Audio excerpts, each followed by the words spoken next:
This week's On Story, Chris Fedak discusses Ambulance and the art of writing the action sequence. The action movie is related to musicals and comedies, especially silent comedies. And so when you think about the way movies worked back in the day, it's that they worked in 1,000-foot reels, and that's 10 minutes. I think that there's still something in that kind of natural evolution of what makes a movie, is that like if a movie kind of works within like these 10-minute kind of intervals, it keeps the audience's attention, they're involved. In this episode, Chris Fedak uses his feature screenplay Ambulance, which he wrote for Universal Pictures and which was directed by Michael Bay, as a case study on writing complex action sequences that drive the plot forward. It feels like it should have had a warning card at the beginning of the movie about the adrenaline. Like it's the ultimate car chase, sort of, that who knew you could do it for, what was the runtime? It's over 2 hours. Right. Yeah. I'd love to hear sort of the beginnings of the development of how, this script came about. It actually took about 10 years. I was finishing Chuck, and it was the final season of the show, and I have a Danish manager, and Mikkel calls me. He says, I just saw a movie, and this is how he talks. I saw something, you have to watch it. And I was like, okay. And it was this small movie, a European film, Ambulancen, from Denmark. And it is a taut 80-minute thriller with also a lot of like really cool European touches, like ethereal touches. It's like it actually has an angelic EMT character, and it's these two brothers, and it was a very interesting thing. And what I liked about this movie was it was this tight little thriller with really three characters inside a van. And then my thought was, what if you take that van, you put it in Los Angeles, and you just blow up half of the city? Just like lay waste to the city. Because like it's also one of those things, like every time I sit in traffic, I'm like, what the is keeping me from getting to where I want to go? It better be something good. So I want bodies, I want blood. Now I take that idea and I go meet with my friend Jamie Vanderbilt. And I had this notion of, it was a fusion of a bunch of things that had happened back when we were in school. There were a number of robberies in Los Angeles. Then there was another robbery. It was a giant, it wasn't as dramatic, but it was a giant robbery where $32 million was stolen. So I was like, I want to fuse all those things together. I want to take a bunch of these pieces of this and that. And also at the end of the North Hollywood shootout, there was a picture in the LA Times the next morning. And it was of one of the robbers bleeding out on the ground, his eyes open. Now, he might have been dead, but the story was, did they let him bleed out because of what had just happened? And so I was like, I want a story where the EMT who spent this entire movie trying to save this cop in the back, and these two guys have, I want to see her try to have to save him. I want to get to that point where we're all the way through the looking glass emotionally. We've gone through all these crazy, moves, and that she now has to do simply her job. Because I love that notion. It's like when you get out into the world, it's like fireman's got one job, cop's got another job, EMT's got another job, doctor's got a different job. And I love when they all run into each other. I think that's so cool. That feels like Los Angeles. It feels like the world we live in. And I love when they don't quite agree. So I pitched that to Jamie. He's like, cool, because like we're just all writers now. So instead of it being like executives and you got to go convince people, it's just like, cool. I was like, great. And so I kind of got to a point years later. Jamie, I got the script. What? Send it to him. And then he's like, oh, wow, okay. Yeah, and then we started we started, and I developed it with a number of different directors over the years. And I was always working on other TV shows. And it was fun, though, because like, okay, I'll go sit down with this director, and we would talk about it, and we'd work on the script. Everyone had their own kind of influence of what they wanted to do with it. And it would get close, and then something would happen. But the pandemic rolls around, and I was doing the second season of Prodigal Son, but I got a call, which was like, Michael Bay needs a movie. And he needs a movie that's COVID-friendly, like something that they could do with the protocols. And we were thinking ambulance. I'm like, really? We blew up half of Los Angeles with the ambulance? But it was like, but the fact that we shot so much of it inside of a contained location, it was actually kind of made a bit of sense. So Jamie, my friend, we send off the script to Michael Bay, and then you go like, that's not gonna happen. That's crazy. Well, next thing I know, it's like, oh, he read it. He's in. And then it's like, all right, well, let's see what in looks like. Jake's signing on too. What the is going on here? So we're actually going to be starting to look at some of the clips that you have chosen. This is one of my favorite scenes in the movie. The bank scene, walking into the bank scene, which because of so much that's in it, that gives you the stuff for later, the payoff part. Kim, you have a visitor. Make it quick. Hi. Hello. This is gonna sound a little crazy. What is it? Well, I've been in here in the bank a few times. Wow, it's really just me in here. I was personally gonna try and play it a little cooler, but my partner in there, he's right out there in the car. He just wanted me to come in and say something to you, because I told myself that if I ever got the chance to, that I would ask you out on a date. Like, right now? Doesn't have to be. So worst timing on the planet for that guy, right? All he wants to do is hook up. In the original movie Ambulance, and it's like one shot where the guys just rush out out of a bank and they get into an ambulance and there's a person having a heart attack in the back. And I was like, I know it has to be a police officer in the back of the ambulance, and that's going to make it much more like it's important. I remember knowing that this scene would be in this part of the story, and that a coincidence, a small thing of like, just like a guy wants to go ask a girl out on a date, is going to literally lead to so much freaking chaos. That's what I love. Like, your inciting incident doesn't always have to be like, some huge thing, or like, pulling a sword out of a stone. That's fine. But like, it can be a guy just wants to go out on a date, because like this movie was also going to pull from a lot of the films that I grew up loving, being Die Hard, or another really important one is the original Taking a Pelham 1, 2, 3. And so when you look at those movies, there's always these small incidents, these small things, these little twists and turns. And so the tension is like you can do all these different things, and we do a lot of explosions and whatnot, and that's all in there. But like, I love that tension. You don't know what movie you're in yet. Like, there's a moment early in Die Hard where I remember watching like the truck pull up. And it's the first time when I was a little kid. And I just remember watching that. I was like, I bet this is a movie where someone's going to get run over by that truck. And I was like, no. At a certain point, you realize that's not what this movie is going to do. Let's go! Let's go! Let's go! Let's go, Will! Come on! Move!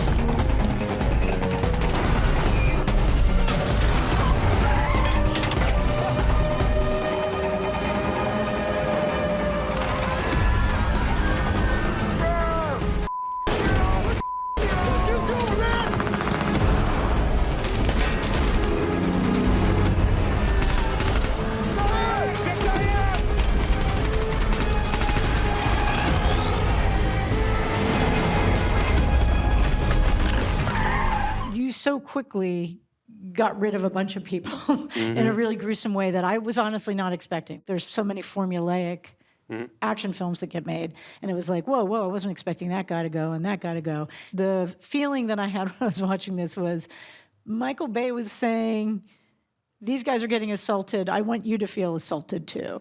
It's all about maximum impact. It's all about like, how do we take this thing on the page? You're trying to like tell a story. So there's a difference between you're trying to sell the script, and then when you're in it with your director, now you're in like, it's almost like you're speaking a language that only he or she needs to really understand.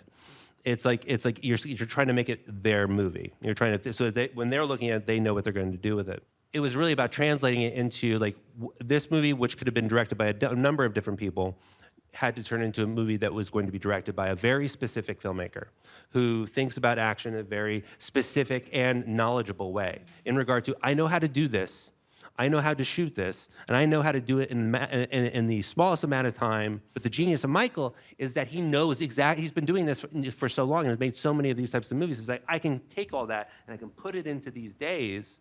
And so the script began to reflect that, which is like, that's how you take what was, them escaping from the bank robbery and turn it into this kind of compressed action sequence where you could have, it was all these things kind of working together to kind of maximize, what was actually going to show up on screen. And also that it was important that Will shoot the cop.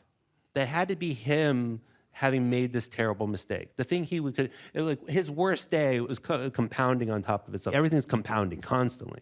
So for Will, it had to be him, because for Danny, I'm going to go back to the holy text, Die Hard. There is one holy text, I go back to it often. The first time John McClane comes up against a terrorist, what does he do? He tries to arrest him. You're under arrest. It's so important because it means he's not an action star yet. He's not like in like one of the sequels. It's like, I'm going to try to do my job. And so for here, it was important to watch Will's beginning his evolution from home, trying to save his wife, to now having done this terrible thing. We got it, baby. Insurance coming through. I lose faith in this world on a daily basis. Not in you, though. Yeah, we're gonna be all right. You think you can handle him for a few hours? Yeah, we're gonna sleep, right? Maybe not. Another interview? Yeah, warehouse job. Forklift driver. That's good, baby. You can drive anything.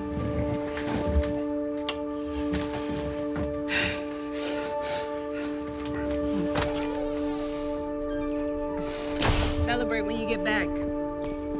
Somebody called from a blocked number earlier. I know what you're thinking. It's not Danny. Good. I know you love him. Know why. But we don't need your brother. I got all I need right here. Turn on the alarm. I want to backtrack for a real quick second and ask about the relationship of the brothers and how that is really this architectural piece of the whole film. They're so opposite each other. There was brothers in the original movie.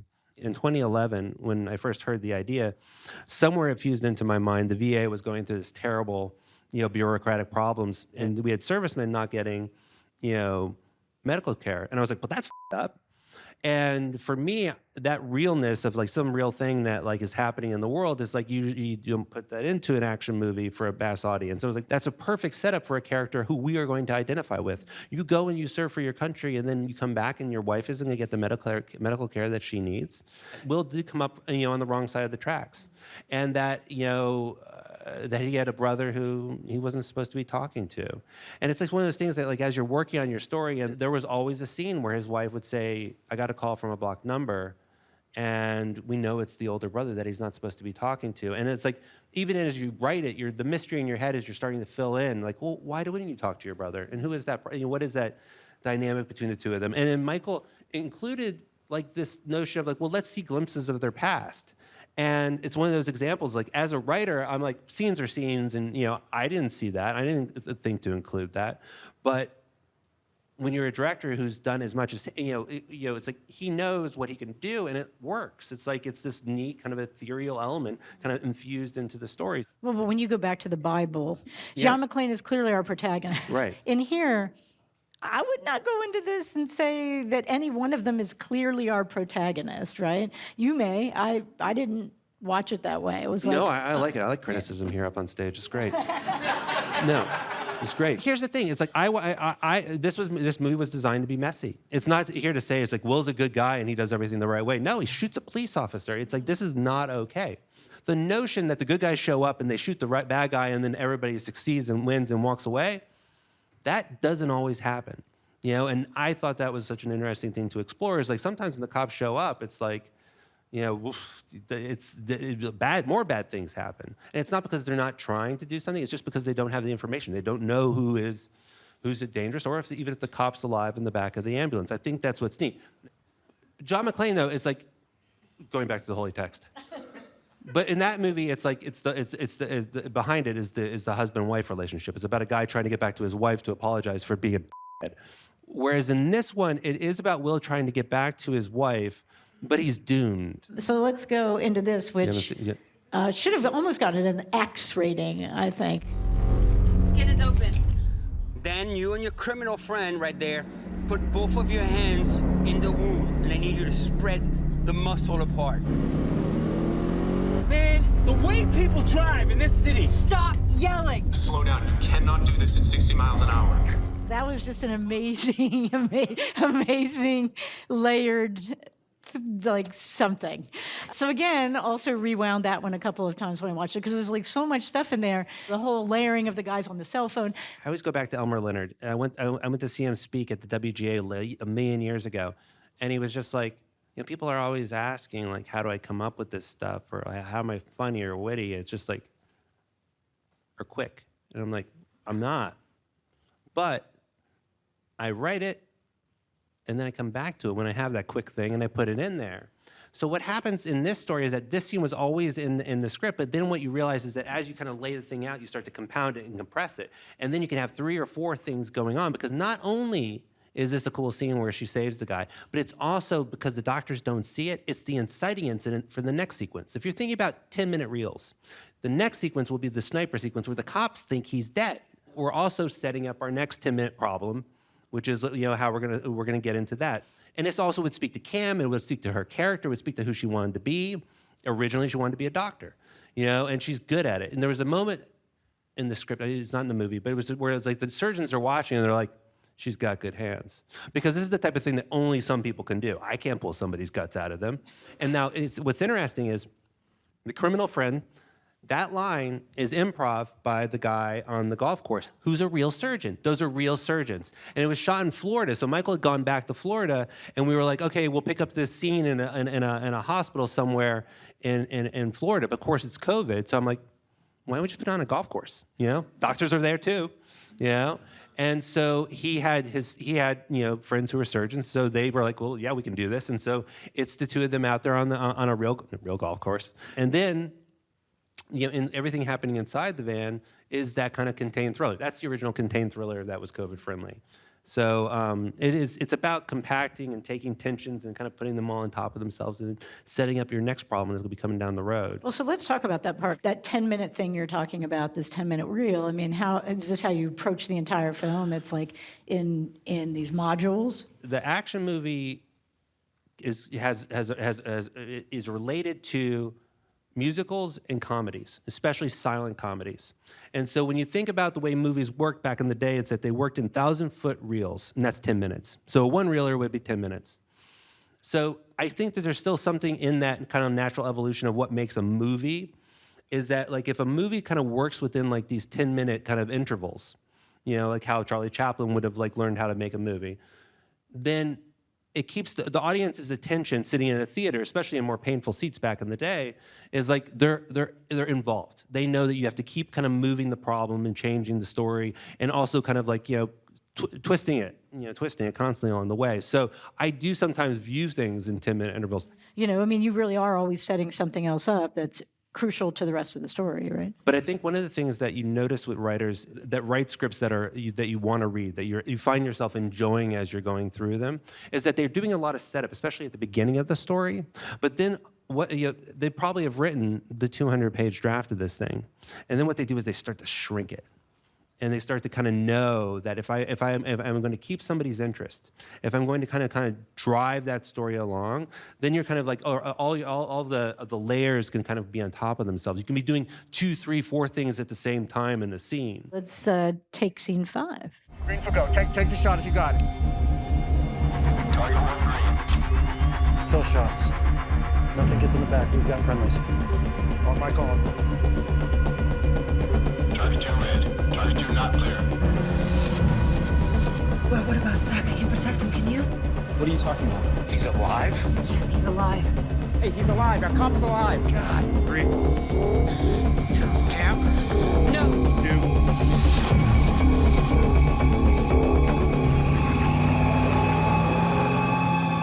Snipers! Snipers! Where? Black building. 1.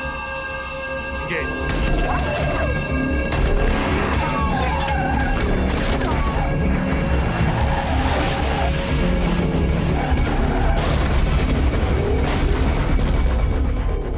That's also just one of those moments where it feels like everybody is just trying to do their job, but nobody really knows what's going on. There's no bad guys. Yeah, there's no bad guys. There are bad guys, but there's also no bad guys in the sense that there are bad guys. I'm not saying it's okay to rob banks.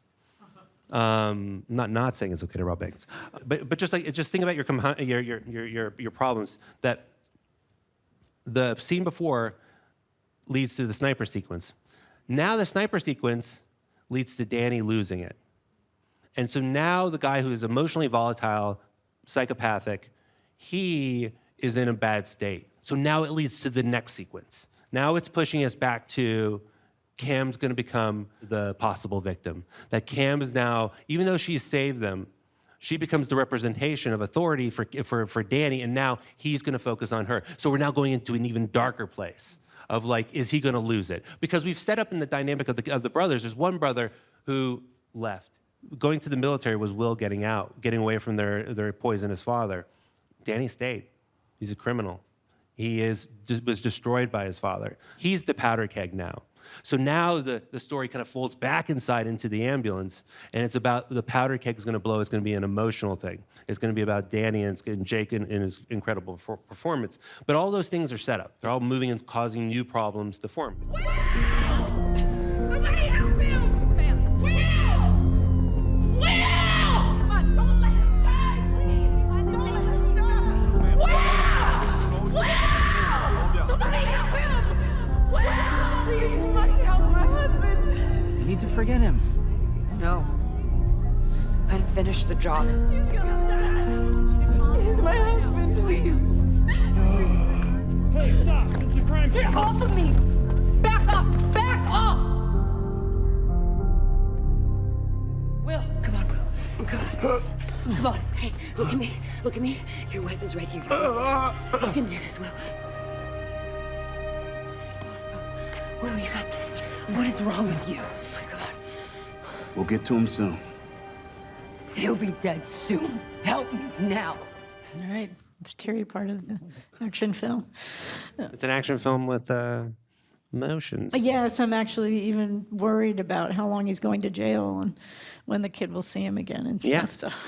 Or he's even going to survive. It's like, and it's interesting because there was iterations of the story where it ended pretty much here. A lot of the things that were added, even the money, like in the first drafts of the script, there was no money being placed into a baby carrier, and those were all things that, as I worked on it with different directors, we found opportunities for like there to be these. It's not like we're saying everything's okay, but we're just saying that there's a part of this story which is there can be some reconciliation, there can be some hope, and it was interesting, especially with Michael, that in our first conversation, talking to him, he had like a couple of ideas, and one of the ideas was, I want to go back to the 6-year-old girl at the end of the story. And it's an emotional thing. Your gut says, I know what the story is, I know how to tell that story. I didn't know how to tell this story until I figured out Cam. And with Cam, in the original Ambulance, the Cam is almost an angelic character. It's very cool, but it wouldn't work for this story. And then once I realized that Cam was the best EMT and that she had this drive that she could keep anybody alive for 15 minutes. And once I had that, I knew that her saving Will was the North Star of the movie. I was going to head toward that. And then what's great is that that's her technical, I can physically do this thing. But then going back to see the little girl at the end of the movie, it means she cares. Like, she is touched emotionally. She does have this heart that she hides from everyone. Because, even if we can kind of intellectually say to ourselves that, I'm fine. I don't have feelings or emotions, stuff like that, you do.